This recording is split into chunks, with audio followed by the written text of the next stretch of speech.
I did create a pretty cool piece of questions and answers. So in case any of you guys and gals are curious and you have some questions and maybe you don't understand a few things regarding the lore or the gameplay, let's play some Elwyn Forest music in the background. I've got something really cool for you today. So as most of you know, World of Warcraft Midnight is on the horizon, and there's been a ton of info dropping, story details, gameplay changes, new systems, and honestly, it's a lot to keep up with. So I went ahead and did a deep dive into everything we currently know. I pulled together the 20 most popular questions people are asking about Midnight. The first 10 are all about the lore and what's going on in the story, and the last 10 focus on gameplay and systems like new zones, talents, housing, and all that good stuff.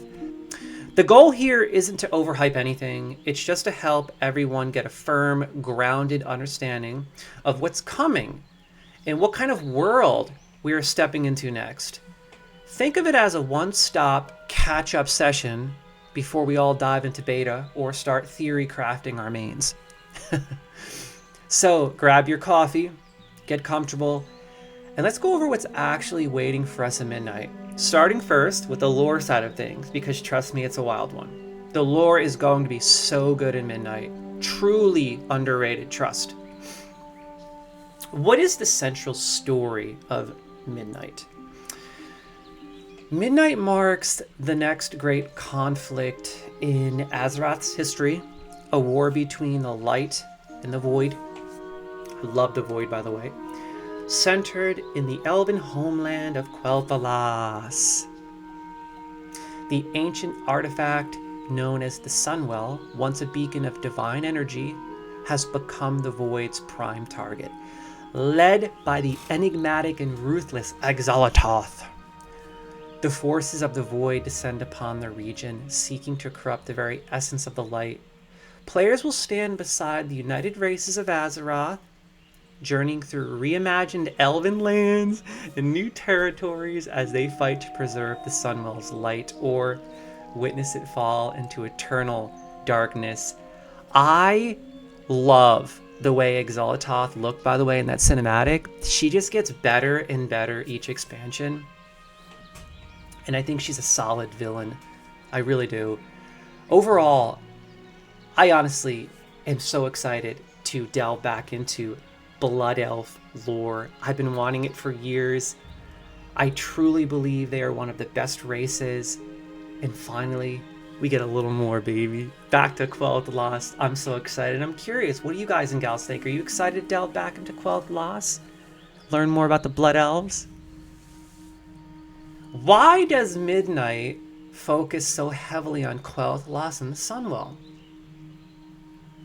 Quel'Thalas represents the perfect stage for a cosmic struggle. A land steeped in both light and tragedy. It's home to the Blood Elves, whose history has been defined by their reliance on the Sunwell. A font of limitless arcane and holy energy, the Sunwell has long served as a symbol of rebirth, but also of temptation, and in Midnight it becomes the heart of the Void's invasion. This choice grounds the expansion's cosmic themes in deeply personal, emotional territory, returning players to one of Warcraft's most beloved regions while revealing how the light itself may be vulnerable to corruption. And I do love Quel'Thalas. Man, I'll never forget all of those memories when Burning Crusade first dropped. And I made my first Blood Elf. And I was running around, leveling my Blood Elf. Oh my god, that was such a good time. I'll never forget that. I'll truly never forget that. And I'm really excited that they're going to be remastering, recreating all of it. How does Silvermoon City fit into the expansion's narrative? Now, this is really cool. Silvermoon stands at the center of Midnight's events. Turn this up a little more now. I got a bit low. Woo! A city reborn both in story and in design. They recreated everything from the ground up. It serves as a massive shared hub for both factions, which I think is interesting. It's for the Alliance and the Horde. That's so cool. Symbolizing the uneasy alliance between the Horde, Alliance, and their Elven King as they face a threat greater than the politics. The city has been expanded and reimagined, no longer just a backdrop, but a living fortress where players gather intelligence, forge alliances, and prepare for war. The echo of its music, the glow of its spires, and the tension in its streets make Silvermoon the beating heart of this expansion, proud, fragile, and ready to burn if the void breaks through. I'm really excited. Honestly, Silvermoon was my favorite city.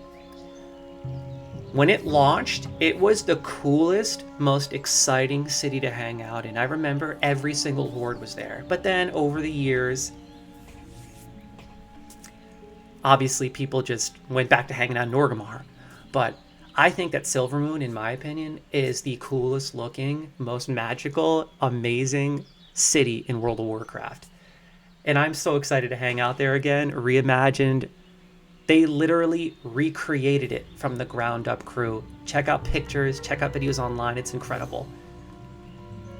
Who are the Haranir, and why are they important? This is exciting. The Haranir are a new race native to the wilds of Harandar, and I hope I'm pronouncing all this correctly, bear with me. Deeply attuned to nature's raw, ancient energy, this kind of gave me like Avatar vibes, which I think is really cool. They represent an older world untouched by the wars of mortals, a civilization that has learned to balance the light and the void rather than destroy one or the other. I think that the Haranir honestly might become one of my new favorite races. I just love their vibe. You know what I mean? They just have this really cool, natural vibe. They represent an older world, untouched by the war of mortals, a civilization that has learned to balance the light and the void rather than destroy one or the other. Their arrival adds spiritual and philosophical depth to Midnight's story. While the elves wage war in the name of purity, the Haranir remind us that the creation and destruction have always been intertwined. Through their alliance, players learn that even the void has its rhythm. Interesting, right? And balance may demand more than blind devotion to the light. I like that. Balance, that's really intriguing. I'm excited to see what it's like experiencing the Haranir. What role does the Void Storm play in the lore? The Void Storm is both a place and a phenomenon. A vast, otherworldly storm where the barriers between realities have been shattered by Xal'Atath's influence, and I'm particularly excited about the Void Storm. For years, I have been mentioning we need more based on the Void, and we got it. Oh my god. So it's like two things I've been asking for years. More Blood Elf lore, a new Silvermoon city, more Void. It represents the Void's foothold in Azeroth, twisting the skies and reshaping land into impossible forms. Within its depths lies rifts to alien worlds, ancient horrors, and fragments of the Void's pure consciousness. It's fascinating. It's here that the war reaches its breaking point, where Azeroth's defenders must face not just armies, but the very idea of oblivion itself. The Void Storm isn't just a setting for a battle. It is the embodiment of the enemy. How are the various elven factions brought together in Midnight? For the first time in Warcraft's history, Midnight unites the fragmented branches of elvenkind under a single cause. Blood Elves, High Elves, Void Elves, and even the Nightborn are drawn together, their old grudges eclipsed by survival. The expansion explores centuries of resentment and loss through personal stories, siblings, reuniting across faction lines, ancient debts repaid, and old wounds reopened. This unity isn't perfect. It's uneasy, fragile, and full of emotional weight. But it is precisely the imperfection that makes it believable and powerful. when these fractured peoples finally stand together beneath one banner. How cool is that going to be, man? Oh my god. And I love the Void Elf, by the way. I actually just did a race change, and I changed my Night Elf, which has been a Night Elf since 2006. No joke. Okay? I just changed it to Void Elf because I love the Void Elves so much. They are probably my new favorite race, to be honest. Is Xal'atath truly the main villain, and what drives her? Interesting question. Yes, Midnight places Xal'atath, the mysterious void entity, once bound within the Black Blade, as its central antagonist. Her motives go far beyond simple destruction. She sees the void not as evil, but as truth. The light lies, it blinds, it creates order at the cost of freedom.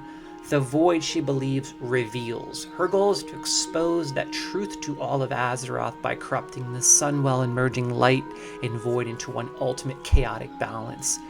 Her presence is seductive, intelligent, and terrifying. The villain who doesn't rage but whispers, making your questions which truly holy. And I like that. I like how there's a bit of balance intertwined into the storyline, something that I think that World of Warcraft Blizzard hasn't done in a long time. They usually go with the extremes. And I think that this kind of questions your role in Azeroth, questions your role in the schemes and stories unfolding, as you don't really know which side is right and wrong. And I think that, like we had read earlier, the Haranir are going to reveal a lot of that and show you that there's more than meets the eye, and balance really is the key here. So it's going to be exciting. I told you this is an underrated expansion. Midnight is going to be great. Probably, in my opinion, I think that this could be one of the most impactful expansions, if not the most impactful, because of player housing. And I truly believe that, because not only is the expansion great, but we're getting so much new race, player housing. I mean, the list goes on. It's incredible. We'll get into all that. You'll see. Okay. Will the story extend beyond Azeroth? While most of Midnight unfolds in Quel'Thalas and the surrounding regions, there are strong hints that the conflict will push beyond Azeroth's borders. The Void Storm contains gateways to realms touched directly by the Void, distorted echoes of worlds consumed long ago. Interesting, right? Through these glimpses, players will see what's at stake, not just the fate of the elves, but the entire fabric of creation. Though Blizzard hasn't confirmed full off-world exploration, the tone and imagery suggests that Midnight will serve as the bridge between the physical world and the vast cosmic battlefield looming ahead, which I think could be a very interesting third chapter to this saga. I think that could be a really interesting next step to the World Sold saga. Correct me if I'm wrong. What do you guys and gals think? How does Midnight connect to the broader World Soul saga? Midnight is the middle act of the World Soul saga, bridging the introspective darkness of the War Within and the coming cataclysm hinted in The Last Titan. It carries the story from mortal struggle to cosmic revelation. The events of Midnight deepen the light versus void conflict, revealing that both forces are flawed reflections of the same primal power that created Azeroth's soul. Players are not just fighting an enemy, they are uncovering the truth behind existence itself. What begins as a defense of a homeland may well become the prelude to the end of the world, or its rebirth. Now that is fascinating, to say the least, right? Okay. Now we're going to get into some gameplay. So the next 10 questions will specifically be regarding gameplay. What is the new level cap? And how does the talent system evolve in Midnight? The level cap rises to 90. But what's truly is exciting is how the Apex talent system reshapes progression. I really like this. These are not just extra points, they are defining choices that fundamentally change how classes feel at max level.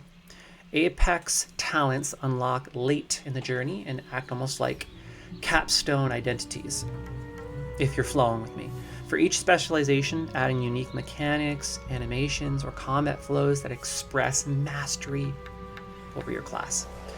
Blizzard's goal here is to move away from bloated complexity and make your class feel powerful by design, not by juggling 20 procs, thank God. Every level feels like a meaningful ascent towards something extraordinary rather than not just another number ticking upward.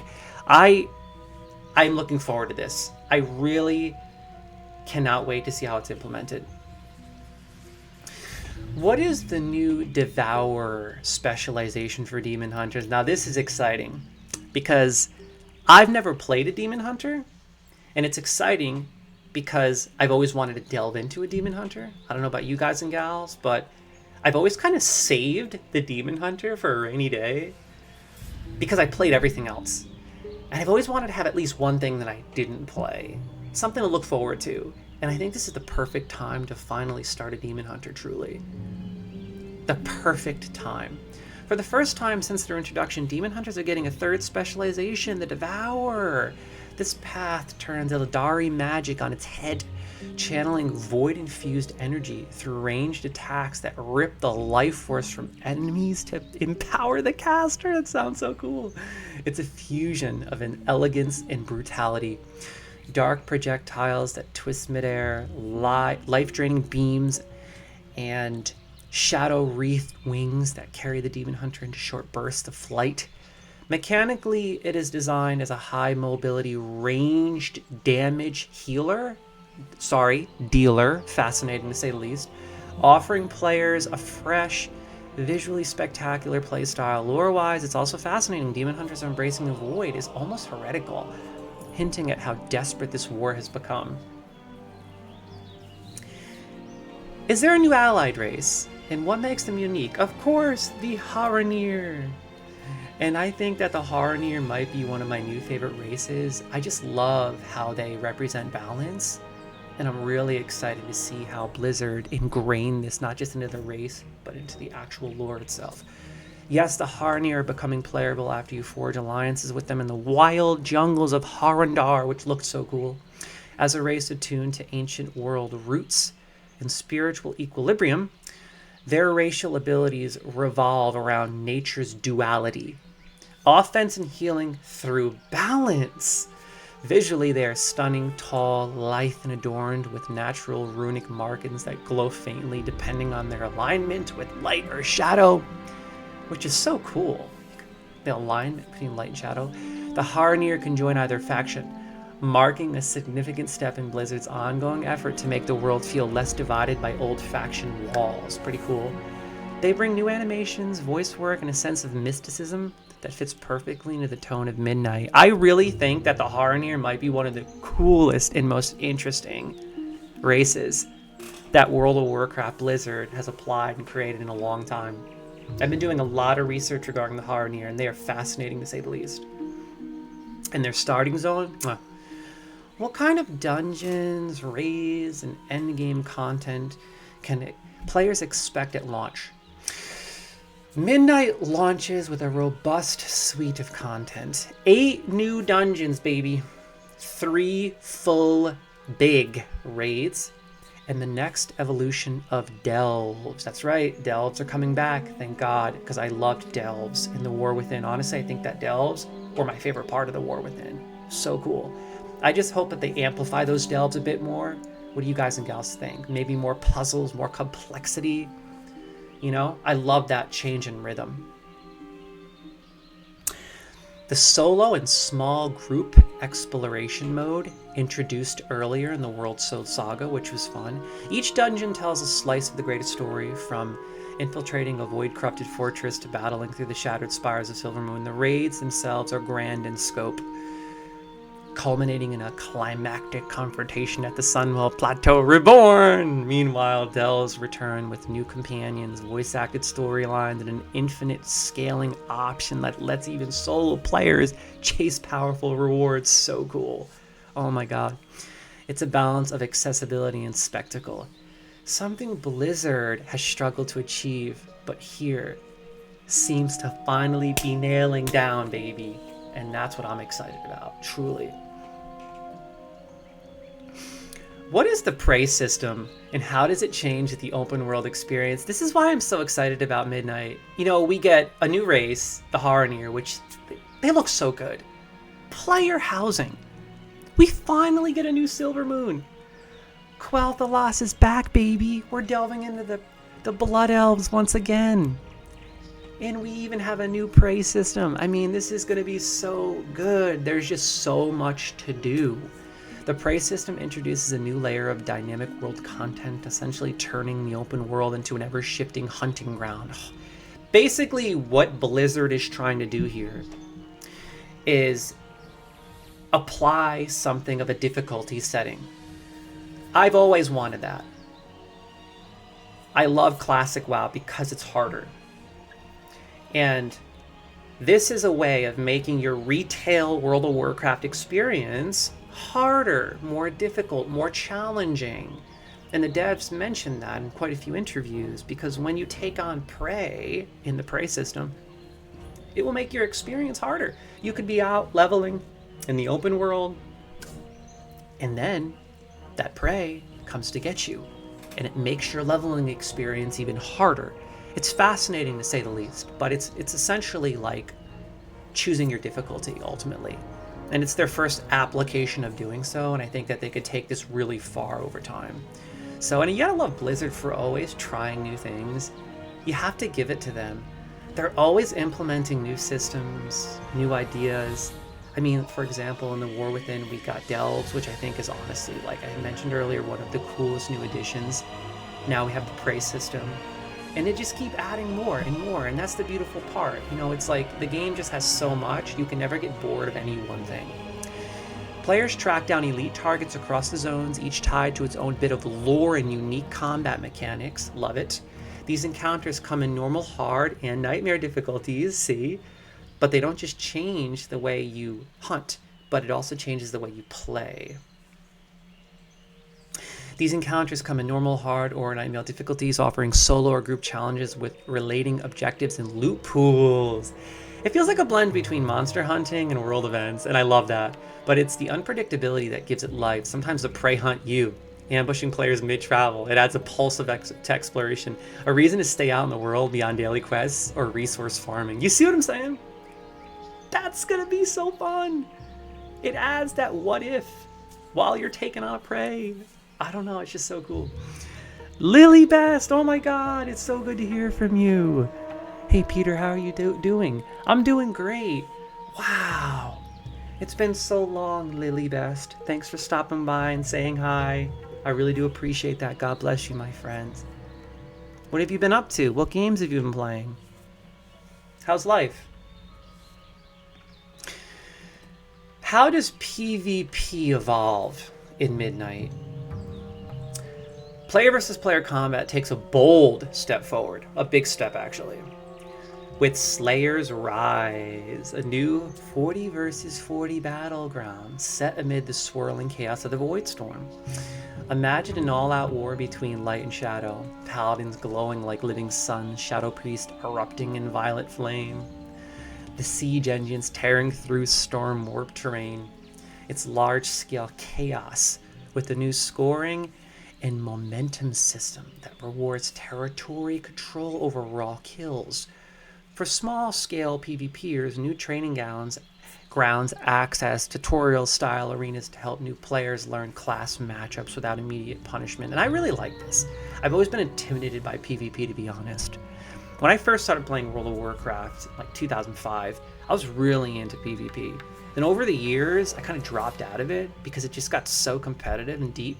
I guess I wasn't as engulfed in it as I used to be, but I always wanted to get back into it. I just felt like incompetent. You know what I mean? Like I don't know enough. And anytime I ever try, I just get obliterated. So I really like how these training grounds are ways of kind of acclimating you to the chaos of PvP. And I think it's going to be a really great addition to reigniting that player versus player content, which I think honestly has been dwindling just a little bit. So I think this is really going to just amplify that. Combined with ongoing war mode skirmishes in the Voidstorm region, PvP in Midnight finally feels both epic and accessible again. Exactly. What improvements are being made to the UI and player experience? This is a big one, and I could only cover so much at once because I didn't want to keep these... I wanted to keep these answers as short as possible. I didn't want to end up reading this for 2 hours, so bear with me if I don't cover everything. Midnight continues Blizzard's gradual modernization of the base user interface, but this time the changes are massive.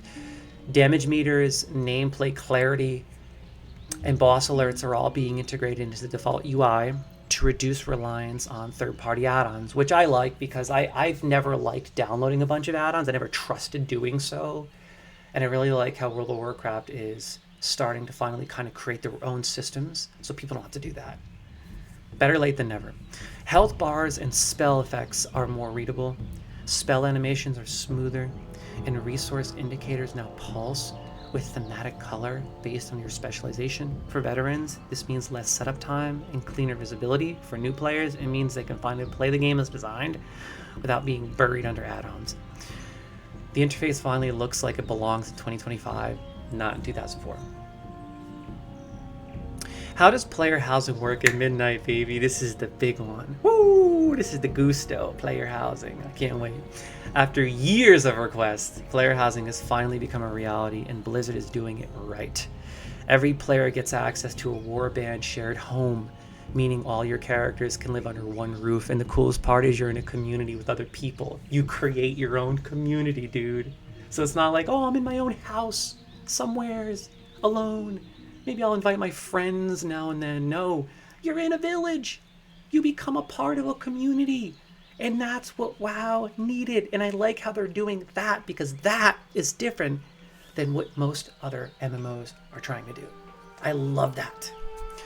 Every player gets access to a warband shared home, meaning all your characters can live under one roof. You could choose between public neighborhoods filled with other players or private plots where only you and invited friends can enter. I'm going with public, baby. Homes are fully customizable both inside and out with furniture, wall sets, gardens, lighting, and even musical ambience. The best part, no upkeep costs, no lotteries, no paywalls. Instead, progression comes through endeavors, monthly challenges, and unlock decor and themes. More than a side feature, it's a way to make Xal'Atath feel like an actual world you live in, not just fight through. And I know there's going to be a lot of furniture. I dug deep, I did a lot of research, and not just that, there are going to be microtransactions. And if there's going to be microtransactions, it means they're going to be selling packs of furniture, which means they already made a lot of furniture. Which means it's going to be creative and fun. And every single source that I've identified with has said they experimented with it and it is phenomenal. Absolutely amazing. The best yet. We shall see because Elder Scrolls Online did it right. When does the Midnight beta begin? How will early access work? Well, the beta for Midnight opens on November 11th. Cha-ching! Today, giving players a chance to explore the new zone systems and early dungeon content. Those who pre-order or sign up for access can experience the early campaign and test new class changes firsthand. Then on December 2nd, Blizzard will finally roll out Housing Early Access, letting players start customizing homes before the full expansion arrives. It's a staggered approach designed to polish systems and gather feedback. The full release is slated for on or before June 30th, 2026, though Blizzard's phrasing suggests it may land earlier if development pacing continues smoothly. And I love how they gave us Housing Early. What a nice little holiday treat, right? I'm excited about that. And we do have BlizzCon next year, baby. We do have BlizzCon.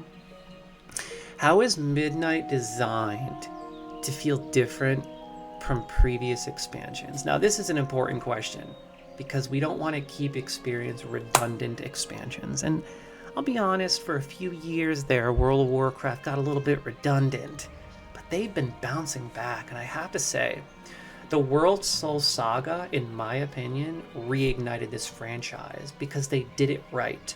They didn't just make interesting expansions with interesting bosses or baddies, interesting lore. They also implemented interesting systems that keep the gameplay rewarding and fresh. That is the key. Delves, finally amplifying PvP, praise system. The list goes on and on and on. That's the key. That's the kicker. That's how you keep an MMO successful, unlike New World. More than anything, Midnight is built around immersion and cohesion. The narrative, zones, class design, and systems all feel thematically unified. Everything flows from the central idea of the light and void in conflict, where older expansions often felt like disconnected features stacked on top of one another. Midnight's design philosophy is cleaner. Every system supports the story, housing ties to exploration, prey hunts to the world's chaos, class talents to cosmic balance. It's still very much World of Warcraft, but it finally feels like a living, breathing saga again, one that connects your gameplay to the fate of the world in a way that feels both personal and mythic. That's it. There you go, crew. I hope you enjoyed these questions and these answers. I had fun creating this. I love writing. I'm an author. So if you guys and gals like this, let me know in the comments and I'll do more stuff like this. I really enjoyed this. So yeah, I'm excited about Midnight. Are you excited? I would love to hear what you think.